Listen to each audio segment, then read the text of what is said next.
días. Me es fabuloso presentar a dos grandes maestras, Marisela Camacho Velázquez y la maestra que siempre nos acompaña en estas ocasiones, maestra Luz Helena Rivera Cano. Ellas son expertas en el tema territorial. Principalmente Luz Helena es especialista en planeación territorial y gestión integral de riesgos, ya la conocen, nos ha dado cátedras importantes sobre la gestión integral de riesgos. Hoy vamos a conocer a la maestra Marisela Camacho Velázquez, especialista en planeación territorial, urbana, metropolitana. La verdad es de que me da mucho gusto porque en estas épocas siempre estamos con los temas de gestión integral de riesgos, ¿verdad? Y tenemos mucho de qué hablar. El programa es los objetivos de desarrollo sostenible, qué vinculación tienen con la planeación territorial y la gestión integral de riesgos. Un tema, la verdad, muy interesante, porque si pensamos de que antes los objetivos de desarrollo sostenible son los hijos de los objetivos del milenio, que solo eran 8 y ahora son 17, pues sí se multiplicaron, ¿no? Pero antes que se presenten. Entonces, ¿te parece que le demos la palabra a Marisela, que es la que menos conocemos, y que nos pueda dar ahora sí, ponte todas las estrellitas que tengas en tu pecho, porque las mujeres también tenemos que ponernos estrellitas, ¿no? Entonces, por favor, Marisela, es tu micrófono. Muchas gracias, Sofía. Bueno, pues compartir con ustedes que soy diseñadora de asentamientos humanos por la UAM Xochimilco, ya la vieja carrera. Y pues me he desempeñado, y tengo estudios de la maestría en planeación y políticas metropolitanas, no la he concluido, pero bueno, ahí la tenemos, pero sí tengo casi 30 años de experiencia en la planeación territorial y esta parte de la planeación territorial, urbana, metropolitana, regional, en todas las escalas, pues siempre estamos trabajando pues de una manera interdisciplinaria con biólogos, geógrafos. ¿Por qué? Porque la planeación al final tiene que ver, es el medio físico, es la gestión de riesgos, ¿no? No podemos planear en un territorio con riesgos, ¿no? O sea, si estamos en la veda de un río, pues no podemos crecer ahí. Bueno, aunque en nuestro país sucede mucho, ¿verdad? Pero bueno, esta es bueno, pues ya he participado, yo creo que en unos 100 estudios, digo, se escucha poco, pero ya los conté, en todo el territorio nacional y en todas las escalas, ¿no? Entonces, desarrollo urbano, regional, metropolitano y en todas las escalas, desde la estatal hasta la local que tiene que ver con el plan maestro. Y bueno, y siempre de la mano con estos expertos, ¿no? De gestión de riesgos, en geografía, en medio ambiente, cambio climático, que ahorita es muy importante, ¿no? Y género. Hoy, muy interesante el género. Claro que sí, básico. Mi querida Luz, por favor. Hola, buenas tardes. Bueno, yo soy Luz Helena Rivera. He estado, pues ya también 30 años casi de ser planificadora territorial. Tengo estudios de maestría en geografía con orientación en ordenamiento territorial. Y bueno, pues me he enfocado básicamente en cuestiones de reducción de riesgos. Tengo más o menos, pues también muchos años ya en ese tema, más o menos unos 20. Al principio era relacionado con estudios de atlas de riesgos, algún tiempo, más o menos como de 12, 13 años en la CEDESOL y en la CEDATU, en cuestiones de reducción de riesgos del programa de reducción de riesgos en asentamientos humanos y en la evaluación de daños por desastres. Actualmente, pues trabajo en la Secretaría de Gestión Integral de Riesgos y Protección Civil y pues siempre con una visión territorial, siempre con una visión de la importancia de la vinculación de estos elementos en la planeación y en la gestión integral de riesgos. No podemos seguir estableciéndonos en los lugares sin tener conocimiento sobre esta situación. Pues un gusto estar otra vez con ustedes, Sofía. No, hombre, el gusto es nuestro, mi querida Luz. ¿Les parece?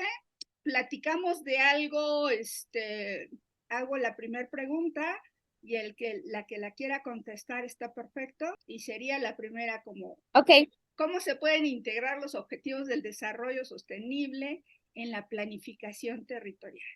Que sabemos cómo, pero prefiero que ustedes me lo digan. ¿La que quiera empezar? Bueno, pues yo creo que hay objetivos muy claros, ¿no?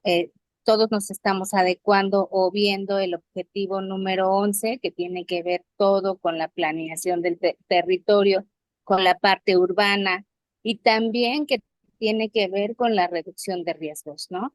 Entonces, este es el objetivo al que más tenemos que nosotros como planificadores territoriales estar identificando los avances y los retos que tenemos en las autoridades a nivel local y a nivel nacional. Yo creo que ese es el objetivo principal al que tenemos que abonar. Y bueno, siempre hablando y considerando que pues la población se encuentra asentada en nuestro país, se dice que más del 70% de la población se encuentra en zonas urbanas, ¿no? Entonces nuestra preocupación es muy importante, de que estas zonas urbanas pues sean lugares adecuados, ¿no? Que nos Pues mira, ya sabemos que tenemos 17 objetivos y dentro de los 17 objetivos tenemos 169 metas. Y de esas 169 metas en los 17 objetivos, el 65% tienen que ver con desarrollo urbano, ¿no? Con el territorio, ya sea en cambio climático, etc., ¿no? No nada más el ODS 11, sino que el ODS 13, también muy importante, que es el de cambio climático. 6 Pero del agua. de los 169 metas que hay, pues el 65% tienen que ver con el desarrollo urbano. Ya hablábamos de género, ¿no? O sea, la planeación debe ser transversal pues la planeación ya debe ser transversal, ¿no? ¿Transversal con qué? Con el medio físico natural, el cambio climático, que incluye que ahí tenemos la parte de la gestión de riesgos y la parte de género, ¿no? O sea, la parte de género, derechos humanos, los grupos. Entonces, bueno, yo quería compartirles que yo ahora trabajo en ONU Habitat y desde ONU Habitat estamos viendo cómo implementarlos, cómo llevarlos a cabo y esto es, pues estamos planificando a través de la evidencia. ¿Y cómo planificas a través de la evidencia? Pues tenemos desafíos, ¿no? ¿Cómo se implementa? ¿Cómo no dejamos a nadie atrás, ¿no? Hay que monitorear, tenemos que descentralizar, tenemos que tener una visión de largo plazo y tenemos que tener finanzas, ¿no? Finanzas, necesitamos dinero para poder implementar los ODS. Hace poco escuchaba que, pues, estamos a unos años de la Agenda 2030 y no, en México no o sea, estamos a unos pasos y no hemos cumplido con la Agenda 2030. Entonces, escuchaba yo que el gobierno federal quiere invertir, ¿no? Invertir para que podamos cumplir con la Agenda 2030. Sin embargo, lo veo difícil, ¿no? Tenemos 7 años ya para cumplir con la Agenda 2030 y pues no tenemos, o sea, en el país no estamos preparados. Todavía no podemos evaluar. O sea, si bien la SEDATU hace una evaluación, dice, hemos avanzado con esto, pero todavía no es muy tangible, no es tan tangible, ¿no? O sea, si bien hay avances, estos avances no son sustantivos, ¿no?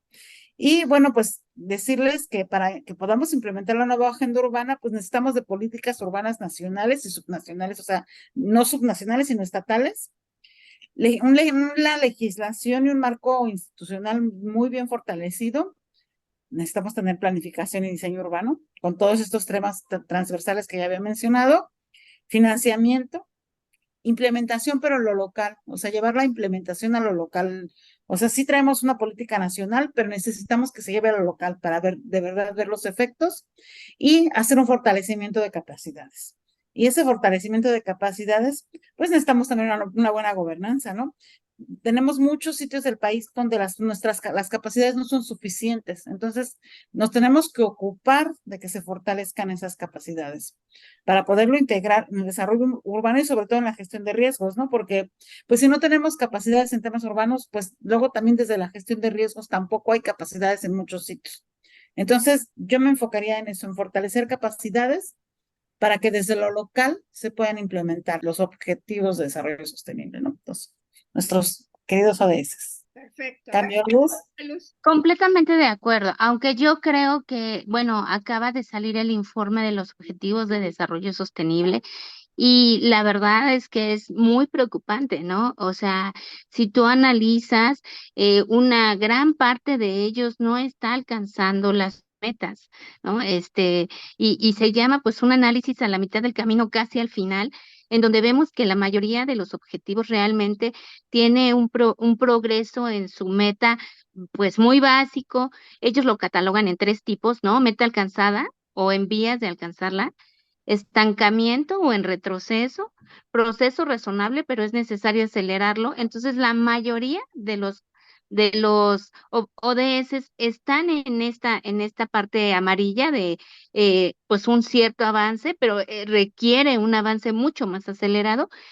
Sin embargo, aunque se establezca un cierto avance, realmente el avance es poco y es marginal, ¿no? Y sí es un poco lo que decía Marisela, estamos ya muy cerca de esta Agenda 2030 y no estamos logrando esos objetivos, ¿no? Entonces, lo que yo comentaba de ver sí el objetivo 11 y el objetivo 13 como los más importantes en su vinculación con la planeación y con la reducción de riesgos, pues creo que sí tenemos que trabajar muchísimo en las autoridades, en la capacidad que se forme y esta capacidad que realmente es preocupante porque tú trabajas en lograr que los funcionarios públicos tengan ciertas capacitaciones para abonar hacia estos objetivos, pero te encuentras con que en 3 años ya son otros.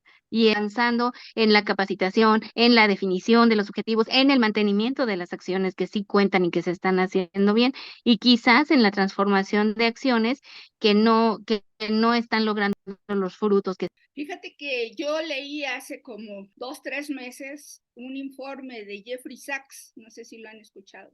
Es un analista bastante crítico de los ODS y sobre todo de las políticas que implementa la ONU. Sin embargo, él se enfoca en que no existen parámetros ni evaluaciones para todos los países, ¿no? Si estamos hablando de 193 países que son parte de la ONU, 44 países no tienen índices para medir estos ODS, ¿no? Entonces, él dice que los objetivos desde el inicio, desde su nacimiento, son imposibles de cumplir. Menciona una variedad de índices que la verdad es de que me puse después a analizar y en México el organismo más importante, que es el que podría definir la evaluación de los ODS porque tiene la información o por lo menos está encaminado a ella, es la Coordinación de Estrategia Digital Nacional, el CEDEM. Este es un organismo de nueva creación, se creó en el 2017. Es hermano del INEGI, sin embargo, el INEGI tampoco tiene muchos índices para poder evaluar los objetivos de desarrollo sostenible, ¿no? Bueno, también la Secretaría de Hacienda y la Secretaría de Relaciones Exteriores tienen sus propios, podríamos decir, catálogo de índices para poder medir a algunos. Nosotros, tal parece, según la Secretaría de Relaciones Exteriores, solo podríamos medir 9 ODS. Pero sí, es un poquito triste, la verdad. Es triste, pero lo bonito de los ODS es que es, díganmelo. Yo sí tengo fe y tengo una parte positiva hacia los ODS. Para ustedes, ¿qué es la parte positiva de los ODS? Aparte de que es algo que podríamos decir rige a los países que están dentro de la ONU, que son 193, ¿qué otra cosa? ¿Qué otra cosa podría ser lo que le da la línea? Bueno, pues para mí creo que los ODS ya tenemos un punto, tenemos un punto de referencia hacia dónde llegar, ¿no? O sea, qué es lo que queremos cumplir, ¿no? Hacia dónde llegar, ya hay una meta, aunque pues estas metas, como tú bien dices, va a depender de la escala, de las capacidades, del tamaño, de muchas cosas que se puedan implementar, y bueno, esta es una barrera que tenemos, ¿no? Con los ODS. Pero por lo menos ya tenemos ahorita dónde ir, porque las ciudades que no se planean, las ciudades, los territorios, no funcionan. O sea, o sí funcionan, pero vas resolviendo las cosas, ¿no? Encima de. Entonces, si queremos que funcionen, pues tenemos que planear, ¿no? Y luego, pues si no tenemos regulaciones, o sea, esta es una regulación internacional, ¿no? Es una regulación internacional y pues deberíamos acatarla. O sea, si lo vemos, nuestras leyes sí se acatan, ¿no? O sea, se está empezando a adaptar el marco regulatorio, pero el tema, las trabas son en lo local, ¿no? Porque sí hay un marco regulatorio, sí hay o sea, sí tenemos pues digamos, tenemos una meta, tenemos un punto que tenemos que alcanzar, ¿no? O sea, nos estamos fijando en el ODS 11, por ejemplo, ciudades sostenibles, ¿no? ¿Y qué necesitamos para ciudades sostenibles? Pues un montón de cosas, ¿no? Tenemos 69, de los 169, digamos que tenemos como más de 100, ¿no? Más de 100 metas que tenemos que alcanzar. Entonces, yo creo que eso es para mí eso es lo interesante, ¿no? Que ya tenemos hacia dónde, aunque teníamos los ODM, ¿no? Pero pues los ODS ya son claros, pero además fijaron un tiempo, ¿no? Se fijó un plazo, ¿no? Ya sabemos que no lo vamos a alcanzar y luego por eso está la nueva agenda urbana, ¿no? O sea, la nueva agenda urbana es para darle continuidad a la Agenda 2030, porque pues yo creo que desde el principio también se visualizó que no en todos los territorios iban a alcanzar los ODS. Y por eso pues tenemos la nueva agenda urbana, que es la que le va a dar continuidad a la Agenda 2030, ¿no? Entonces, eso es para mí el valor de los ODS, ¿no? Perfecto, darle línea y planeación. Muy bien, muy Sí. bien. Mi querida Luz. Claro, o sea, es como todos los parámetros y los retos, ¿no? O sea, yo creo que si nosotros como autoridades, como funcionarios, como instituciones, como organizaciones sociales, públicas, privadas, o sea, empezamos a tener esta visión, ¿no? De establecer, vamos a alcanzar alguna de las metas, o sea, vamos a dirigirnos en este camino, yo creo que ese es su valor principal, ¿no? O sea, sí es complicado, o sea, lo que yo mencionaba hace un rato es de que, bueno, se calificaron, ¿no? Y se dice que el 15% de las metas están alcanzadas o encausadas, ¿no? Bien encausadas hacia lograrlas. El 48% están pues moderadamente retrasadas y el 37% pues están en retroceso. Entonces, más acciones, ¿no? Pero es como cuando tú vas como cuando tú vas manejando, o sea, si no tienes pintadas las líneas de los dirigirte y es incluso hasta más difícil manejar, ¿no? Entonces, si tú no tienes estas metas y estos parámetros que además se vuelven comparables a nivel global, pues no tendrías cómo hacer una planeación, o sea, tienen un valor enorme. Yo creo que lo que tiene que ser es que las autoridades y que los gobiernos realmente se fijen las metas y dirijan recursos, ¿no? Y que realmente, y en la escala de propias, digamos, alcances como sociedad hacia lograr metas que estemos, ¿no? A lo mejor yo pensaría en que busquemos la forma de que estos ODS estén más socializados, ¿no? Que nosotros como comunidades también contemos, ¿no? Porque al final es una contabilidad eh, meramente, pues yo siento que gubernamental, ¿no? También deberíamos tener metas sociales, ¿no? Metas de la comunidad para abonar a estas metas, ¿no? Fíjate que yo estoy completamente convencida de sus dos posiciones. Yo solo le aumentaría que es una plantilla como de unificación de bienestar común, ¿no? O sea, son como los principales objetivos que deberíamos de cumplir para tener un bienestar común. Y bueno, para 193 países que estamos en ello, yo creo que es una buena agenda. Sin embargo, después de no haber cumplido 8 objetivos del milenio y ahora cumplir con 17 objetivos de desarrollo sostenible, y ahora la nueva agenda urbana, como que nos las están poniendo cada vez más complicada. Y entonces empiezo yo a pensar en estas teorías que no sé si han escuchado el libro de Migajas del Milenio, donde dice que en realidad los objetivos de desarrollo sostenible y la nueva agenda urbana son para perpetuar la dependencia hacia los países colonizadores, ¿no? Entonces, hay un mundo de teorías. Definitivamente no es no son, no, nada es verdad hasta que no se demuestre lo contrario. Sin embargo, sí nos los ponen un poquito más complicado cada vez. Yo creo que sí, definitivamente el gobierno, el Estado debería de ayudar al bienestar común. Sin embargo, ¿cómo le haces? Entonces tendremos que ver hacia afuera y ver hacia afuera es dependencia. Y sin embargo, la dependencia, ¿qué es lo que debemos y lo que podemos hacer con esos recursos, ¿no? Por ejemplo, ahorita que van a empezar a solicitar recursos para Acapulco, que nuestro presidente se reunió con el presidente de China para ver de qué manera hay una aportación, ¿no? Entonces, yo creo que sí, efectivamente, a lo mejor no vamos a ser dependientes del hegemónico, del occidente siempre, ya estamos viendo hacia el oriente, se me hace interesante, se me hace interesante. Así que seguiremos siendo dependientes. La siguiente pregunta, ¿cómo se pueden involucrar a las comunidades locales en la planificación y en la gestión de riesgos? Lo hemos platicado mucho en este programa, porque la verdad es de que sin la gestión integral de riesgos no se puede planificar, ¿no?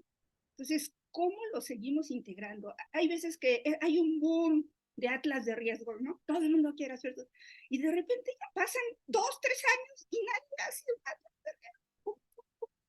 Esto, mi querida Luz, a ver. Bueno, hubo un boom cuando había un financiamiento del gobierno federal, ¿no?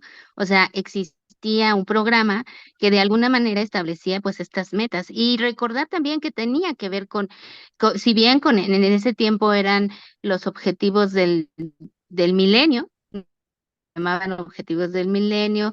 El programa estaba al principio enmarcado en el programa Hábitat, que era también de la ONU, y después este programa empezó a hacer muchas cosas en la escala local para la reducción de riesgos, pues logró salirse de ese gran programa Hábitat que lo que de alguna manera preocupaba era que estaba completamente dirigido a las zonas urbanas, únicamente en las zonas urbanas del país. Entonces nosotros consideramos que había municipios que que tenían una alta exposición, que tenían un recuento de desastres y de afectaciones constantes, pero que no necesariamente estaban dentro de los municipios hábitat.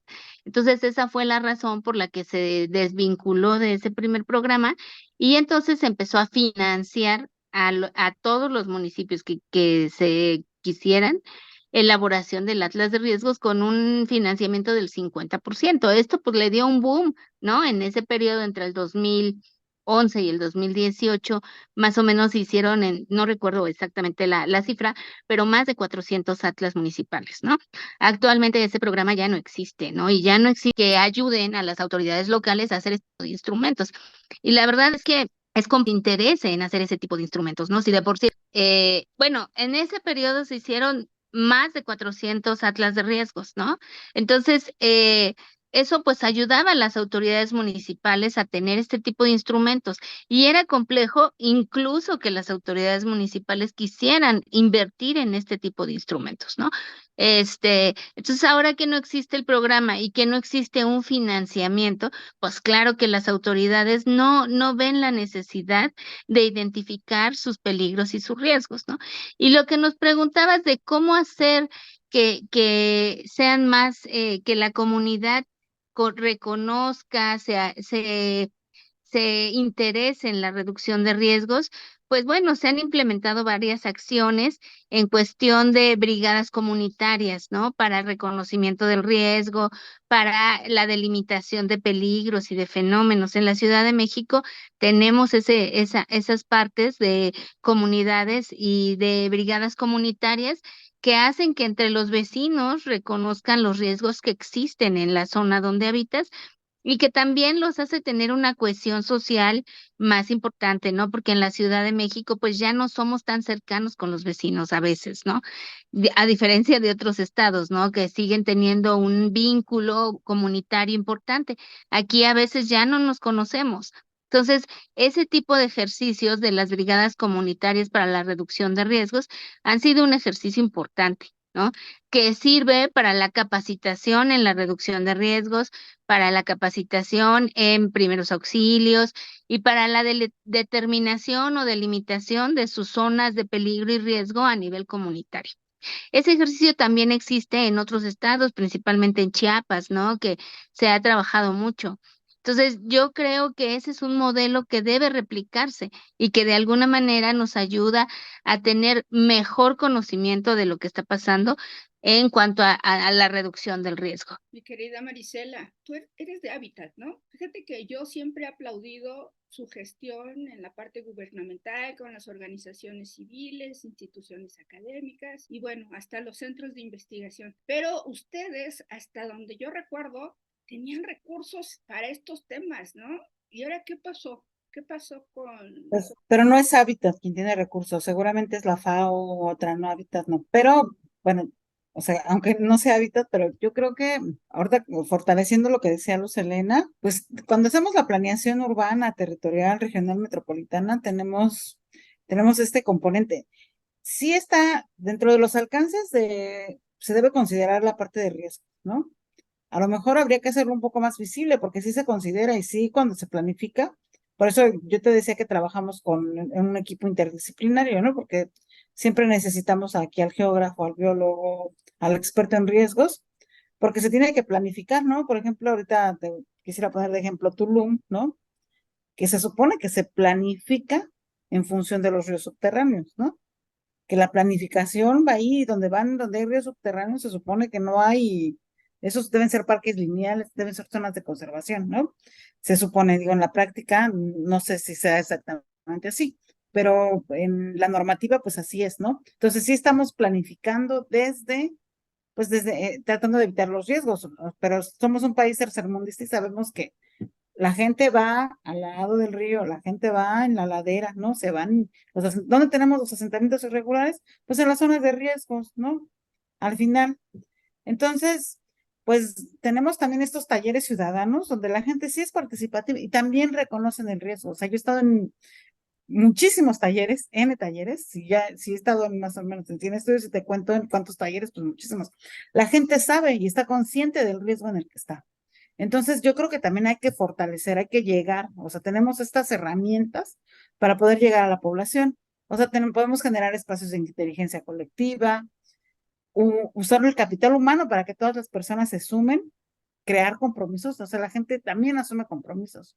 O sea, a mí me tocó trabajar en Ciudad de México en Sistema de Actuación por Cooperación Granadas, y la gente una vez que se le suma se compromete. O sea, era muy difícil llegar a esa gente y sí se suman. O sea, al final fue un trabajo arduo, sí es un trabajo social importante, pero la gente sí se suma, ¿no? Entonces hay que mejorar también la identificación de necesidades para eso hay que fortalecer las capacidades institucionales, ¿no? Informar de la formulación de planes y la priorización de proyectos, eso es súper importante. O sea, si a la gente le dices, obviamente eso es un proyecto, el conservar la vida de un río, ¿no? Por ejemplo, ese es un proyecto y también estás mitigando un riesgo, ¿no? Y pues también impulsar la apropiación, ¿no? Para cimentar la continuidad. O sea, si tenemos aquí, si nosotros estamos siempre, si los hacemos que se apropien de alguna forma, a lo mejor, o sea, no de que vayan a vivir ahí, no se apropien del espacio para poner su casita, pero pues sí para que haya un uso diferente, ¿no? Un uso que sí proteja, un uso que permita la conservación. Eso sería todo de mi parte. No, pero fíjate, Mari, perdón, la voy a agarrar tantito otra vez. Nada más, porque yo sé que existen políticas internacionales relacionadas a la gestión integral de riesgos. ¿Por qué no se han implementado aquí? Digo, ustedes de ONU Habitat son, podríamos decir, los enlaces con estos organismos internacionales. Yo conozco muy pocos, ahorita Luz me va a dar más luz porque ella debe de conocerlos más a fondo. ¿Cuántas normas o cuántas políticas que se pueden implementar o que se han implementado en otros países están ya documentadas como para que nosotros los agarremos como manualito? No hay. Pues mira, te la debo, o sea, déjame investigar, seguramente sí hay, y pues de momento te la debo, pero por ejemplo, te puedo compartir que en Centroamérica, por ejemplo, Honduras, ¿no? Es un país que tiene en su planificación, su instrumento se llama Plan de Ordenamiento Territorial y Atlas de Riesgos, algo así, pero lleva o sea, desde el nombre ya sabes que también es un Atlas de Riesgos, Están ¿no? juntos, ¿no? La Ajá, están juntos. En Honduras. En Honduras es el caso más fresco que tengo que sí lo tiene desde sus alcances, ¿no? Desde que sus términos de referencia son así, Padre, ¿no? Entonces va conjunto. fantástico, hay que buscarlo. Hay que buscarlo. Bueno, Sí, Sí, sí, Luz. hay, hay lo que le llaman estrategias nacionales de reducción de riesgos, ¿no? Que es como el plan de lo que se va, así como tenemos la estrategia del ordenamiento territorial, son estrategias donde se establecen las acciones nacionales que tenemos que hacer en la reducción de riesgos. En México no se llama estrategia como tal, pero sí digamos que está pues el programa, ¿no? De protección civil, el Programa Nacional de Protección Civil y se establecen algunas de las acciones, ¿no?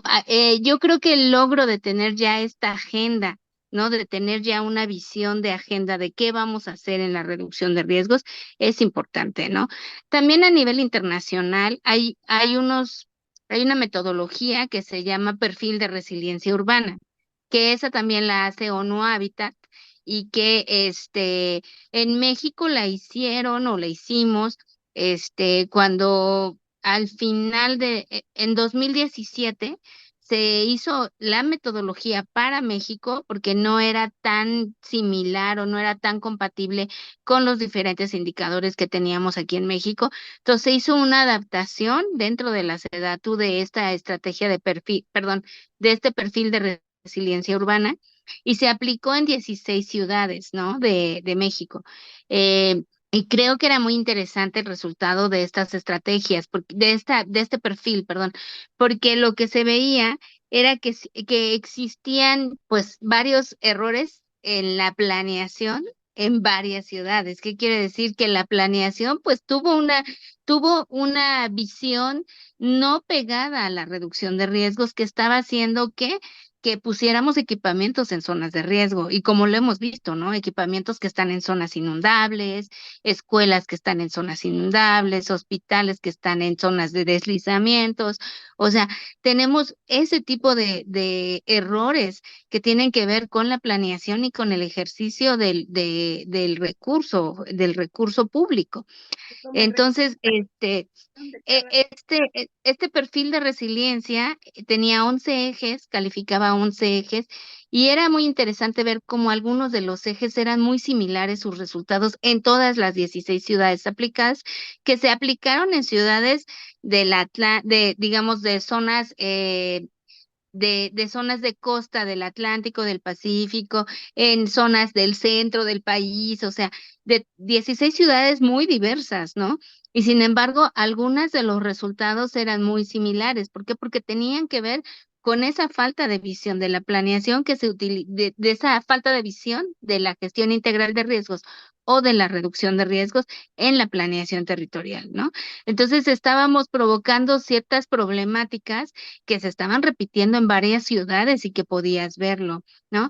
Este, uno de los ejes calificaba también, digamos, la parte de la vinculación de los instrumentos de planeación entre el programa de desarrollo urbano o el programa de ordenamiento territorial y el atlas de riesgos, los asentamientos irregulares en zonas de riesgo. O sea, era un análisis de muchos factores, ¿no? Y creo que es un ejercicio bastante interesante. La metodología se quedó en la SEDAT o está en las páginas de internet. Y esta metodología es muy sencilla de aplicar. Entonces, si alguien quiere saber cómo está funcionando su ciudad en esos 11 ejes, pues podría tener un resultado adecuado, ¿no? Además, este perfil no solamente se hizo para México, pon el perfil de resiliencia urbana y te van a salir los resultados. Se hizo en Mazatlán, en Manzanillo, en Allende, Nuevo León, en Solidaridad, Quintana Roo, ay, ya no me acuerdo, eran 16 ciudades, pero la verdad es que ya no las recuerdo todas, pero están, ¿no? Están, incluso fue reconocida hubo un año que se hizo una plataforma que es muy importante a nivel internacional, la plataforma de reducción de riesgos, se hizo en Cancún, en México, y en esa plataforma pues se reconoció ese ejercicio, ¿no? Entonces, es interesante ver los resultados de estos indicadores que tienen que ver con la definición de políticas públicas y cómo hay cuestiones y hay errores que aparecen en las ciudades, en todas, ¿no? Y también hay aciertos, ¿no? Tampoco vamos a decir que todo ha sido tan grave. También hay aciertos que se están logrando y que lo que yo también creo que es importante ver que cuando se hizo este instrumento, se vinculó mucho a los institutos de planeación territorial, a los institutos de planeación municipal. Entonces, estos institutos, pues son un gran aliado para las autoridades municipales. Ese es otro instrumento que además, por ejemplo, ese perfil se hizo en Barcelona, se hizo en varias ciudades del mundo y puedes tener una cierta comparación de cómo se están dando las cosas. Claro, las preocupaciones de otras ciudades pues son completamente diferentes a las nuestras con realidades que nosotros tenemos relacionadas con la pobreza, con las cuestiones de la vulnerabilidad, con la alta exposición en nuestro país a todos los fenómenos. Hay países que no tienen tantos fenómenos agrupados, pero aquí tenemos todos, ¿no? Entonces es complejo. Y también decirles que ahí sí está esta publicación que les decía del informe de los Objetivos del Desarrollo Sostenible, a mí me dio muchísimo gusto ver que decía, lo voy a leer así textual, que hubo un gran avance, bueno, esto es un gran avance en las estrategias nacionales de reducción de riesgos. Estas aumentaron, es decir, en el 2015 había solo 55 países que contaban con este tipo de instrumentos y en el 2022 hay 126 países. Es decir, sí hubo un avance importante, ¿no? En por lo menos hablar de la Estrategia Nacional de Reducción de Riesgos y ponerlo en la agenda de los gobiernos. Entonces, esta es una de las acciones que sí fue bien calificada y que sí está avanzando hacia la meta, ¿no? Entonces, por eso te decía, es importante tener como estos parámetros que nos ayuden a ver hacia dónde estamos yendo. Y entonces ahí me viene la otra pregunta, que sería, ¿la sostenibilidad territorial tiene algo que ver con el tema de justicia social, mi querida Marisela? Por supuesto. O sea, por supuesto, porque pues ya lo había dicho en el comentario anterior, o sea, nuestros asentamientos irregulares, ¿dónde están? En las zonas de riesgo, ¿no? Ya sea en los deslaves, o sea, ¿por qué? Porque normalmente son los terrenos propiedad federal, estatal, lo que sea, los que difícilmente se invaden un terreno privado, ¿no? Es más difícil. Entonces siempre están invadiendo estas cosas, ¿no? Entonces, pues sí tiene que ver con la justicia social, porque no todos tienen acceso no toda la población tiene acceso, ¿no? Entonces aquí vamos con este lema de la nueva agenda urbana de no dejar a nadie atrás, ¿no? O sea, no estamos dejando a nadie atrás, sí estamos o sea, sí se está quedando atrás, ¿no? Todos estos asentamientos irregulares. Todas estas personas que viven en la informalidad, algunos, bueno, no todos están en riesgo, pero la mayoría podemos decir que sí están en riesgo, ¿no? Y entonces, para que nosotros podamos implementar nueva agenda urbana, tenemos que generar 3 compromisos transformadores. Uno es que tengamos un desarrollo urbano sustentable para la inclusión social y la eliminación de la pobreza, ¿no? Entonces, esto es como básico, ¿no? Es como, cuando estamos planeando esto es como pues nuestros compromisos transformadores, ¿no? Luego la prosperidad urbana, sustentable e inclusiva, y con oportunidades para todas las personas, ¿no? Y aquí hablamos pues del empleo, de la zonificación juega aquí un papel muy importante, ¿no? Porque pues la zonificación te da cómo vamos a dirigir la economía, ¿no? Y también tener, ya lo decía Luz ahorita, ¿no? Un desarrollo urbano resiliente y ambientalmente sustentable. Pues sí, o sea, esta justicia social Y usted entonces para buscarla. claro, me recuerda el objetivo 10, ¿no? Que se enfoca en reducir la desigualdad dentro de los países. Así Entonces, es. pero entonces yo identifico las políticas públicas muy enfocadas a la gestión integral de riesgo, pero ahora la justicia social, ¿cómo la integras dentro de esta gestión integral de riesgo? ¿Cómo podríamos integrar? ¿Ya hacer políticas públicas enfocadas a? No, yo creo que la justicia social y la cuestión de la reducción de la pobreza es el primer paso que tendríamos nosotros que tener, ¿no? O sea, y por eso también el ODS, pues es el primer objetivo.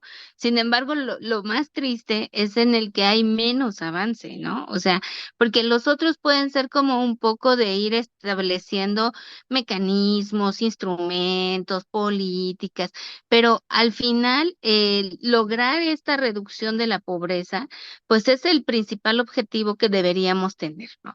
Yo me acuerdo mucho de un investigador, un urbanista, Jordi Borja, que dice que cuando hay más de tres prioridades, pues ya no puedes tener prioridades. Y en nuestro país tenemos más de tres, pero muchísimas más de tres, ¿no?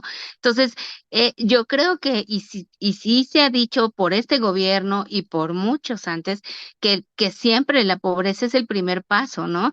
Y yo creo que la capacidad de las personas para conocer en cuestiones de reducción de riesgos, para conocer el riesgo es importante, ¿no? Trabajar un poco lo que decíamos con las comunidades. Actualmente en la Ciudad de México, por ejemplo, se hicieron muchos videos de capacitación para reducción de riesgos, para primeros auxilios, para plan familiar en todos los dialectos, porque pensamos que hay población de habla indígena en la Ciudad de México y no tenemos información para dárselas a ellos, para capacitarlos y para que ellos conozcan, ¿no? Entonces, si ellos desconocen ciertos mecanismos mínimos para tener una respuesta adecuada ante cualquier fenómeno, ante un sismo, ante un incendio, ¿no? Como está pasando ahorita en el centro de la ciudad, si ellos desconocen los mecanismos de la alerta, pues entonces no van a reaccionar adecuadamente, ¿no? Entonces, tener este tipo de acciones también dirigidas a comunidades vulnerables, pues es importante, ¿no? Y se han hecho muchos ejercicios relacionados con esto. El camino es muy largo, ¿no? Y yo creo que la cuestión de la pobreza y de la desigualdad es la primera prioridad en todas las políticas del país. Así es. Y entonces me recuerda el tema de, bueno, es que recuerdo el cartel inmobiliario, ¿no? Ahorita tuvimos temas así como que muy escabrosos en los cuales el cartel inmobiliario sí tuvo mucho que ver con poner grandes condominios y dentro de la parte de las barrancas de Álvaro Obregón y bueno, uno piensa, entonces no es tanto la pobreza, sino simplemente es la mafia corporativa inmobiliaria que tiene muchísimo que verse reflejadas dentro de una normativa. Yo he buscado normativa que con garritas y dientes de los ODS no existen. Los ODS no dicen hay que hacer y tienen ahora sí que un lenguaje de futuro, ¿no? Tenemos que hacer, vamos a hacer, tenemos que... Entonces, ¿dónde están esas garritas? A nivel internacional no existen y como bien decía Marisela, pues sí, las tienen que ir implementando los planes de desarrollo o la normativa local, pero definitivamente, ¿cómo los obligas? ¿Cómo los obligas para no tener pues estas malas conclusiones como los carteles inmobiliarios que construyen en barrancas, ¿no? Construyen en laderas y se los dan a los palomeros, ¿no? Construyen lugares donde jamás va a existir vialidades, donde jamás van a existir servicios de agua potable, drenaje. Entonces, ¿dónde están las garritas y los dientes de estos ODS? Pues es lo que te decía, es a nivel local, o sea, es que lo vas bajando, o sea, si tú llegas, por ejemplo, yo acabo de estar en mi más reciente PDU, es bajarlas, o sea, tú tienes que, ya hay una línea internacional, luego está una línea nacional, ¿no? Que lo ponen en sus programas sectoriales, en la ley general, luego en la ley. Dice te vas a la cárcel. Ah, no, pues no lo dice. No lo va, o sea, es algo, pues lo puedes buscar a través de la normativa, ¿no? A través de la normativa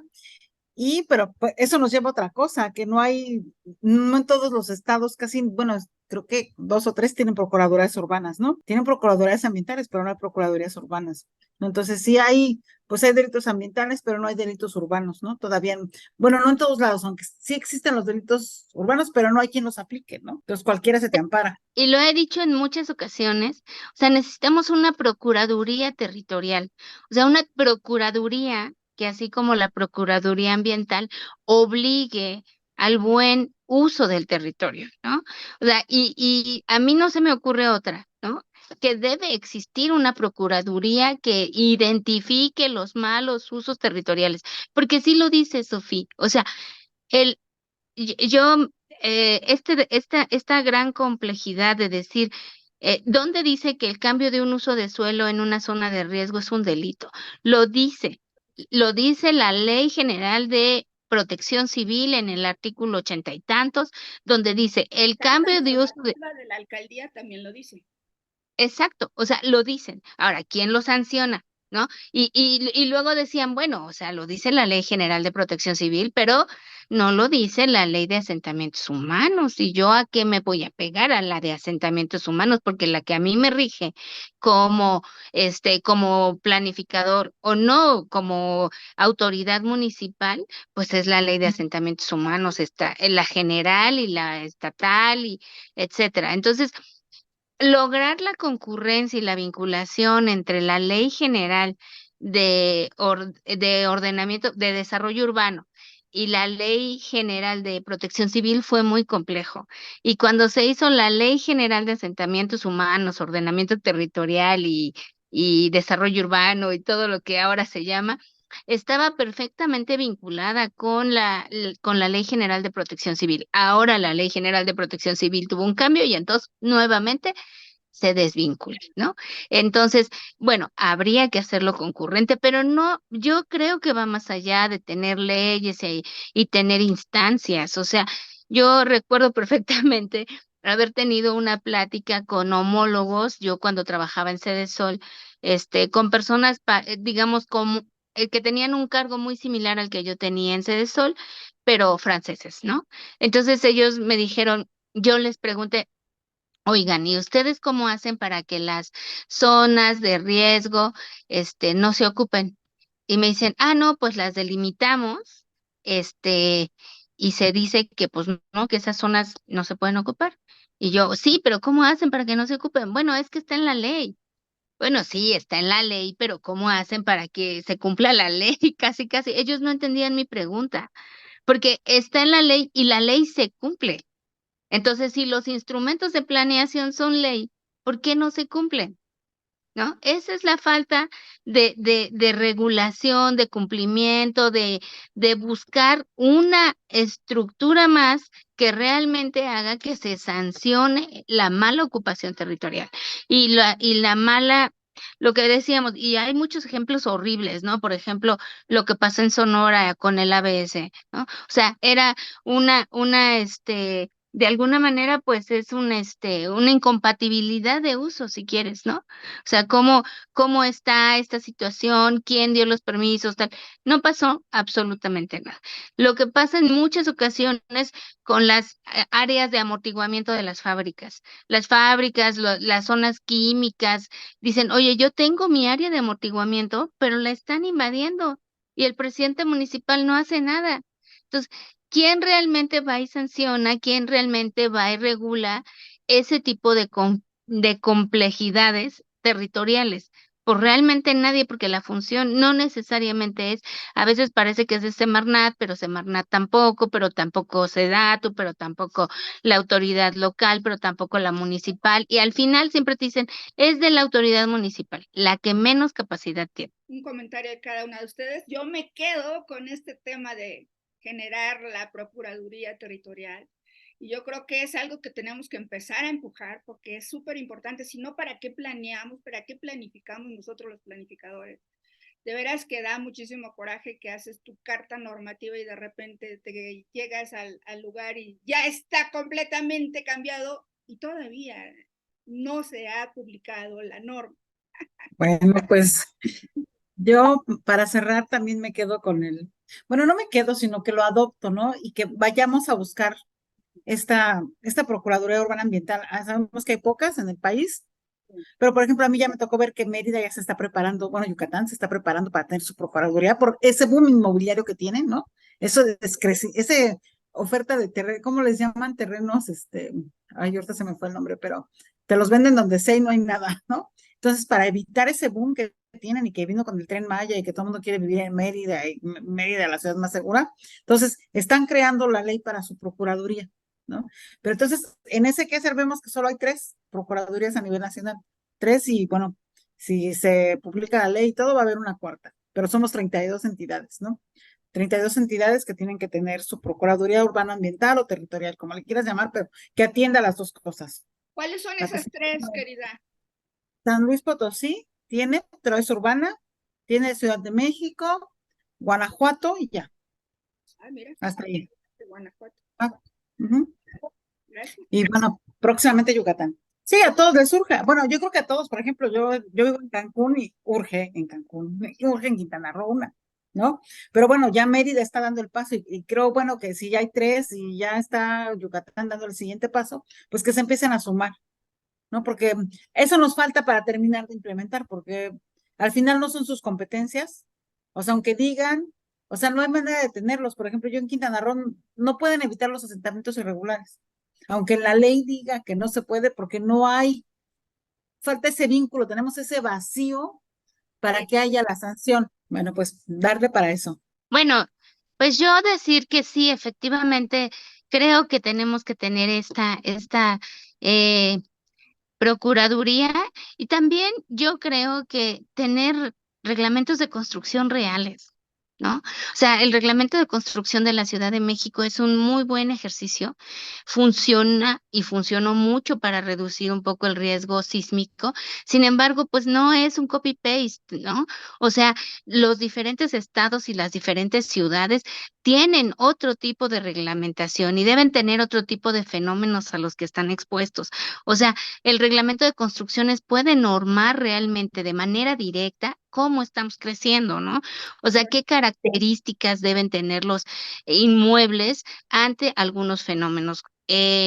Por ejemplo, yo recuerdo que se estaba haciendo una ley, una NOM, relacionada con viento, ¿no? Que si se hubiera hecho y se hubiera terminado y se hubiera aplicado en Acapulco, pues a lo mejor los daños serían menos, ¿no?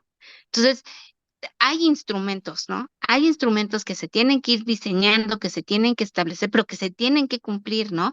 Ahorita la SEDATU tiene un anteproyecto de norma oficial que se llama caracterización, definición y ordenamiento territorial de zonas no urbanizables por su valor ambiental, cultural o porque presenten riesgos críticos originados por amenazas hidrometeorológicas, geológicas o asociadas al cambio climático. Yo digo que es un ejercicio. Yo no sé qué tanto se vaya a aplicar esta NOM, pero yo creo que tenemos que ir haciendo este tipo de ejercicios hasta encontrar realmente la prueba y el error, ¿no? O sea, si esta no se logra aplicar, si no tiene los resultados que se quiere, si no es el objeto de sanción al que se diseñó, bueno, veamos, ¿no? O sea, veamos que sí, el reglamento de construcción es un buen instrumento, ¿no? Este tipo de norma a lo mejor es otro y lograr que realmente busquemos que los planes y programas y los atlas de riesgos pues se utilicen realmente en la planeación. Y aparte, yo creo que sí nos está haciendo falta el reglamento de la Ley General de Asentamientos Humanos, porque en el reglamento es donde identificas, pues puedes empezar a tener algún tipo de sanción, ahí es donde pones las garritas, ¿no? Entonces yo creo que a lo mejor, si no podemos hacer una procuraduría por cada uno de los estados, por lo menos obligar a estos 11 estados a que realicen su actualización de reglamento de construcción. Yo creo que ya debe de haber más homologados. No tengo ya el dato. En aquel momento yo llegué a 11. Yo me imagino que ya debe de haber por lo menos unos 10 más. Darle un paso más. Pero hablando de la gestión de riesgos y de los ODS, ¿les parece? Último cierre.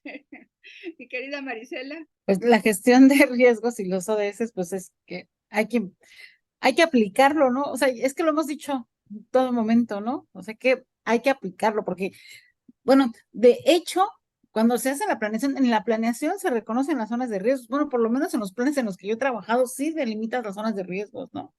Pero luego algo pasa que no, que no se refleja totalmente, ¿no? Entonces, hay que visibilizarlo. Yo lo que creo es que si se hace ese trabajo, hay que visibilizarlo, porque sí lo tenemos. O sea, en todo ejercicio de planeación lo hacemos, ¿no? Entonces, hay que visibilizarlo, no dejar que nos gane la plusvalía, ¿no?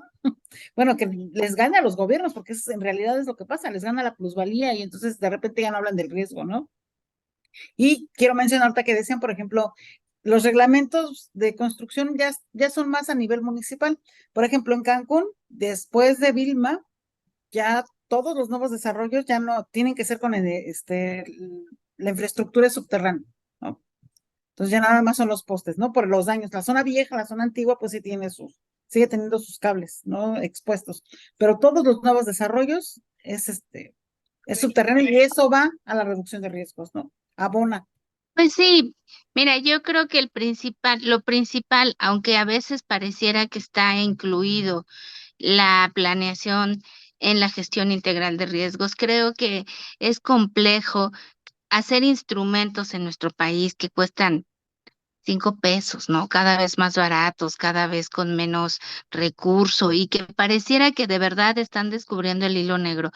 Entonces, yo creo que es complejo hacer un instrumento de planeación y ver que estos instrumentos contengan toda la delimitación de la reducción de riesgos adecuadamente, porque muchas veces si no existe el atlas de riesgos del municipio, ¿cómo delimitas el peligro o el riesgo y lo conviertes en un instrumento de planeación?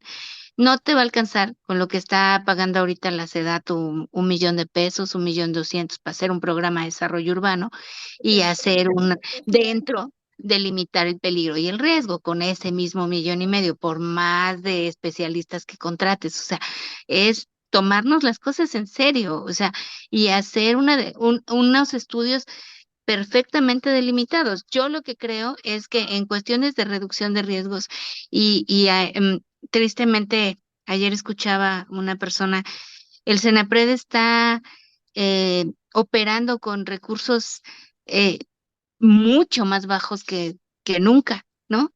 Entonces, es un centro que podría ser como mucho más útil de este vínculo entre la planeación y la reducción de riesgos, entre el ejercicio de la verificación de que las zonas de riesgo no se ocupen. O sea, podría tener como más fuerza porque además ahí existen personas súper especializadas que se dedican a este tipo de análisis y que de alguna manera pues puedes potencializar un centro que ya existe, ¿no? Entonces, creo que vamos bien al ver que por lo menos en la estrategia en la ENOT, ¿sí? Estrategia ya viene la gestión integral de riesgos en uno de los temas, ¿no? O sea, ya se nombra, ya existe, ¿no? Entonces, yo con eso creo que vamos avanzando, pero bueno, tenemos que avanzar más rápido, porque así como los ODS dicen, bueno, pues van por buen camino, pero pues allá a ver cuando lo alcanzan, pues no vamos a llegar, ¿no? O sea, al 2030 no vamos a llegar a este ritmo en el que estamos. Y ahora les voy a pedir otro cierre, pero enfocado al futuro de estos ODS en nuestro país. ¿Cuál sería el planteamiento futuro de los ODS? Pues más bien para que se fortalezcan más. Pero para que alcancemos los objetivos, pues ya habíamos comentado, ¿no? Que de las 169 metas, el 65% tienen que ver con el desarrollo urbano y, bueno, y finalmente el desarrollo urbano y el ordenamiento territorial, pues, y el medio ambiente son como, pues van juntos, ¿no? Siempre estarán juntos. Entonces, pues yo iría, como ya lo dije otra vez, a lo local, a implementar desde lo local y fortalecer capacidades, que ese es para que podamos alcanzar, digo, escojamos también nuestras batallas, ¿no? O sea, ya sabemos que no las vamos a poder ganar todas, ¿no? Entonces, escojamos nuestras batallas y una, pues, es el tema del cambio climático, otra es el tema de la pobreza, ¿no? Y, pues, el tema de los riesgos fundamental, ¿no? Porque todos estos contribuyen y están entrelazados para que podamos cumplir los ODS. O sea, para que nosotros podamos cumplir los ODS, si nos fijamos esas 3 metas, seguramente podemos alcanzar. Podemos alcanzar, no todos, ¿verdad? Pero sí podemos avanzar. Escogiste los más difíciles.